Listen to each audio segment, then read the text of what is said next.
What is goody, everybody, and welcome back to another episode of the Tactical Gaming Journal.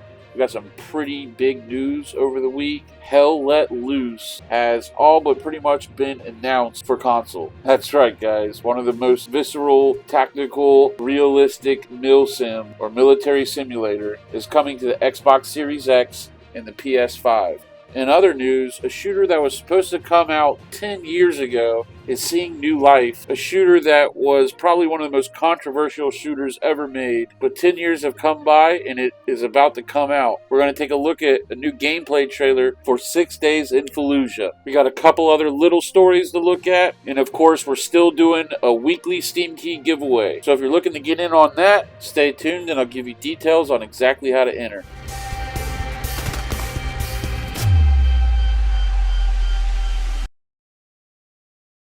So if this is the first time you've heard of Hell Let Loose, then clearly you are new to this channel because it's definitely a game I've been covering for quite some time. In fact, I kickstarted it a few years back, or a couple years back, and when we kickstarted it, we were promised a military simulation. Now, as more and more assets are added to the game, more maps, more vehicles, and more features, it's becoming more and more the simulation of war that we all kickstarted. Now, believe it or not, some people are sour about that and want more of an arcadey experience, and I understand that side of the argument too. But the fact of the matter is, the further in development Hell Let Loose gets, the more and more it will become a military simulator. I was looking back at the Hell Let Loose website, and literally one of the very first frequently asked questions they were asked was, will it ever come to console? Now keep in mind, this question was asked when the game was literally still in an alpha stage. But the devs responded, as a small team, our entire focus is on delivering a polished PC title with a reliable and bug-free user experience. While we will explore the possibility of a console port, we feel it is irresponsible to promise a console title at this stage of development.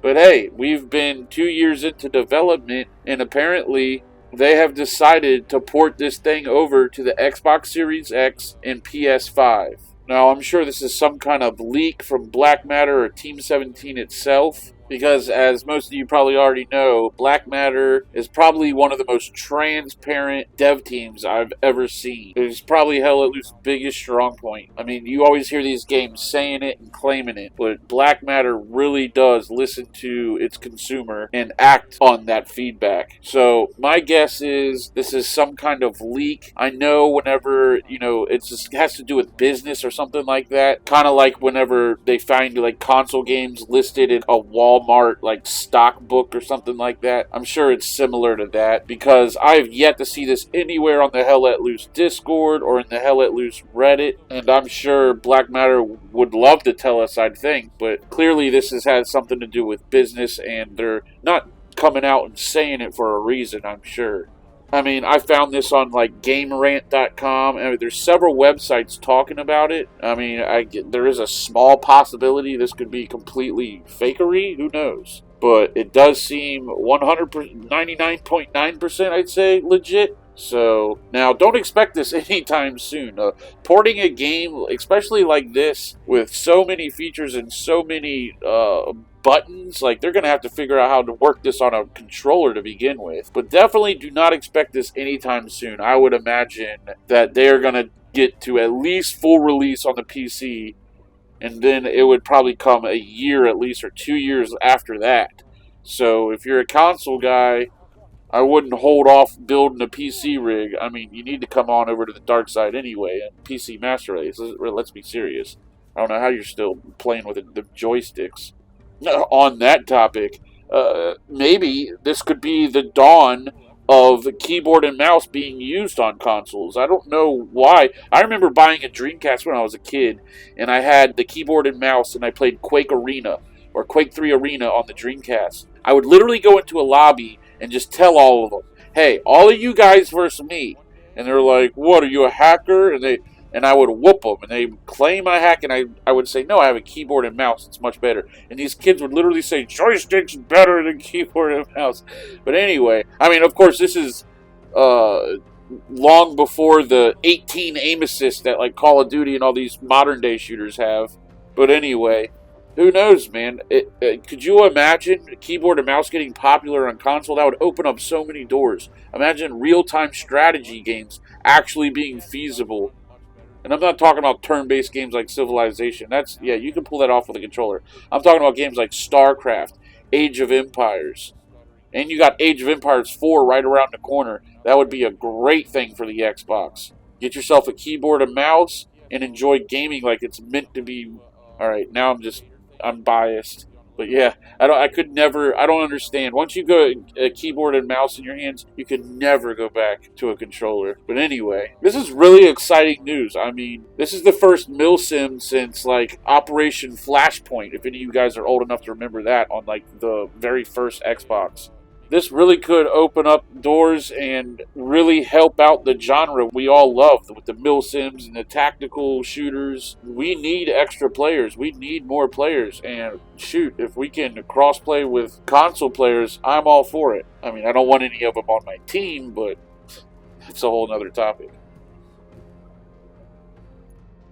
So, if it was up to a lot of rightfully angry parents who lost their children in this conflict, this game would have never seen the light of day. It was supposed to come out in 2010, whenever it was snuffed out by these activists or basically people who lost their kids in this conflict and didn't think it should be turned into a video game. Well, 10 years later, time heals wounds, cultures change, and things that used to be unacceptable become acceptable. So here we are, 2020, and this game is slated for release in the next couple years or so. Now, this is an entirely new take on the first-person shooter genre. Now, these realistic shooters have always kind of been arcadey. Now, here is a game that's coming to console most definitely and is going to be extremely tactical. Similar to Brothers at Arms, if you will. You can see him calling orders, move orders, attack orders. But be very clear that this game is not your typical shooter. If anything, it is more a psychological horror game than it is a first-person shooter. You're going to find yourself in claustrophobic areas with, I'm sure, some creepy ambient music, and an insurgent is going to stick his barrel through a hole just big enough to fit the barrel and light you up out of nowhere, and it's probably going to make you crap your pants. But this is the kind of crap that these guys dealt with. You're walking down a hallway, next thing you know, an MG's opening up on you, and you've got nowhere to go.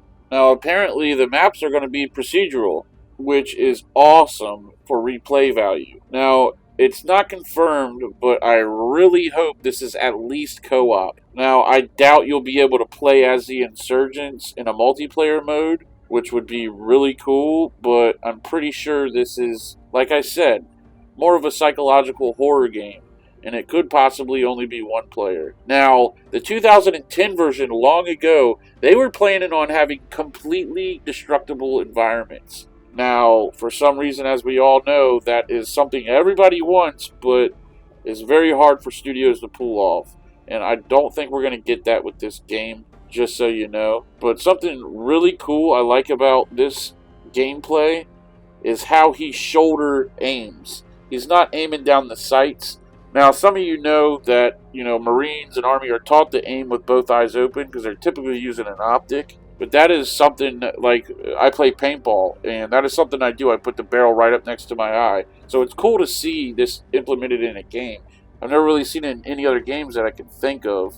I mean, most shooters are typically, you got your hip fire and you got your ADS, and that's it. Now you got Escape from Tarkov, which adds a lot more. But this is cool to see, especially in a game coming to console, a platform that is severely lacking in tactical shooters. But yeah, man, like I said, I'm not really, expecting like a multiplayer experience from this. Now, co-op could be super awesome, but I want to make very clear, like, this is not your normal first-person shooter. This is kind of going what Ready or Not's going for in, like, almost a horror game, really. There are going to be moments in this game where you crap your pants. And if you watched my old video on this, we talked about how there's going to be a pace about this game. There are going to be times where it slows down, and it really gets you kind of almost bored, and then, boom. An IED goes off. That's what this game's all about, psychological horror. But anyway, Super excited for this one. Rest in peace, Mike Johnson, my good buddy who was over there. But I think that about does it for this episode of my Tactical Gaming Journal. I hope you guys are stoked for these things as I am. If you're interested in joining the giveaway, yeah, we give a Steam key away every week. All you got to do is be somewhat part of the little community we have going on around here. There's a link to the Discord below. Like this video, of course, subscribe to my YouTube channel, and leave a comment. But most important, within your comment, leave your Discord name and number. That is like your ticket stub. If you win, that's how you're going to get your prize. Alright, guys. I want to thank each and every one of you for subscribing. Oh my gosh, I totally forgot. I wanted to mention this in the beginning of the video. Oh man. So, as most of you know, I finally have memberships available on my channel. I have 3 different tiers, milsim, milsimper, and milsimpus. Well, guess what? Cheerful Tunic is my first member at freaking tier 3. How awesome is that? A special thank you to Mr. Cheerful Tunic, keeping the scene alive. F's in the chat for Cheerful. How awesome is that? I've only had the membership available like a couple days, and he's already chose the tier 3. So as soon as I post this video, I actually got to get up with him and start his schooling, because that's part of tier 3. I teach you how to get marksman whenever you want it in postscriptum. If you want to keep going from there, I can teach you other things I know about these milsims and tactical shooters. Switching your lean key is a big one of them. Alright guys, wash behind your ears, and y'all be good to each other.